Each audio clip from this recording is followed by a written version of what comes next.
Inspector हो तो ऐसा, अमीर आदमी को किस तरीके से सबक सिखाया। वीडियो बहुत ही प्यारी है, एंड तक जरूर देखना। नमस्ते सर। दिनेश जी, क्या मामला है? एक्सीडेंट केस है सर, इसका रिक्शा इनकी गाड़ी से टकरा गया। और नुकसान क्या है? मेरी गाड़ी में डैमेज हुआ है। और रिक्शा? रिक्शा तो खत्म है सर। बैठो। नाम क्या है आपका? रॉकी मित्तल। तो मित्तल जी, ये पुलिस स्टेशन है, थोड़ा अच्छे से बैठिए।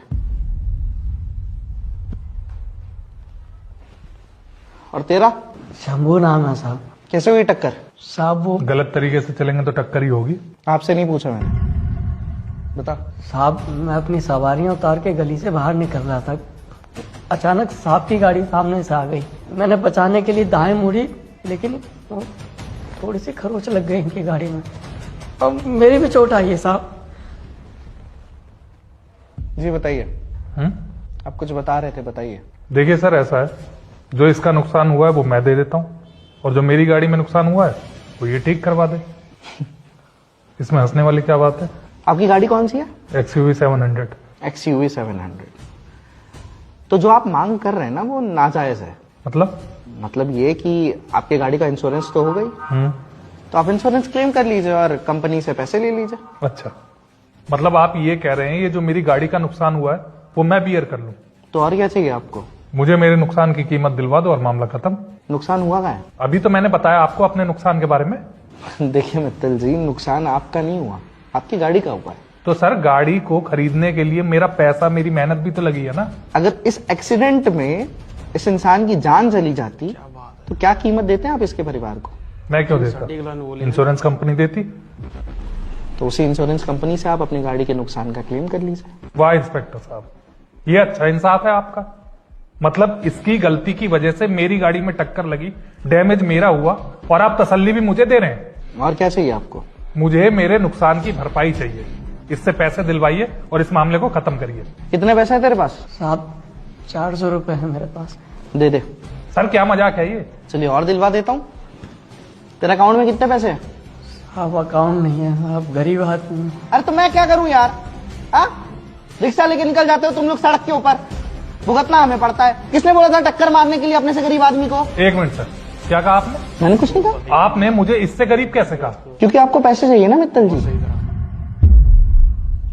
ये तो फिर भी गरीब आदमी है, हाथ जोड़े बैठा हुआ है। इसे पता है कि इसे कुछ मिलने वाला है नहीं। यहां तक कि इसे ये भी डर है कि कहीं इसे पुलिस वाले पकड़ करके अंदर जेल में न डाल दें। इसके रिक्शा का इंश्योरेंस भी नहीं है। आपकी गाड़ी का तो इंश्योरेंस है। अगर 10 दिन इसकी रिक्शा बाहर खड़ी हो जाए तो इसका घर भी नहीं चलेगा, क्योंकि कमाने का कोई और साधन है नहीं ना। दूसरी तरफ आप हैं, आपके पास इंश्योरेंस भी है, आपको पैसे भी चाहिए, आपको बुरा भी लग रहा है। थोड़ी तो इंसानियत दिखाइए मित्तल जी। इसे देख के लगता है क्या कि आपके पैसे चुका सकता है? जितना आपकी गाड़ी के डोर की कीमत है ना मित्तल जी, उतने इसके पूरे रिक्शा की कीमत है। और देखिए मित्तल जी, एक्सीडेंट ना कोई जानबूझकर नहीं करता, लेकिन एक्सीडेंट के बाद जो होता है ना वो जानबूझकर होता है। और आधे से ज्यादा मामले तो ऐसे होते हैं जो अपनी सूझबूझ से ही निपटा लेने चाहिए लोगों को। लेकिन होता क्या है, लोग एक दूसरे से लड़ने भिड़ने लगते हैं, एक दूसरे की जान ले लेते हैं, सर फोड़ देते हैं, टांग तोड़ देते हैं। और किस लिए? गाड़ी के लिए, छोटे मोटे खरोच के लिए, जो कि मटेरियल चीज है।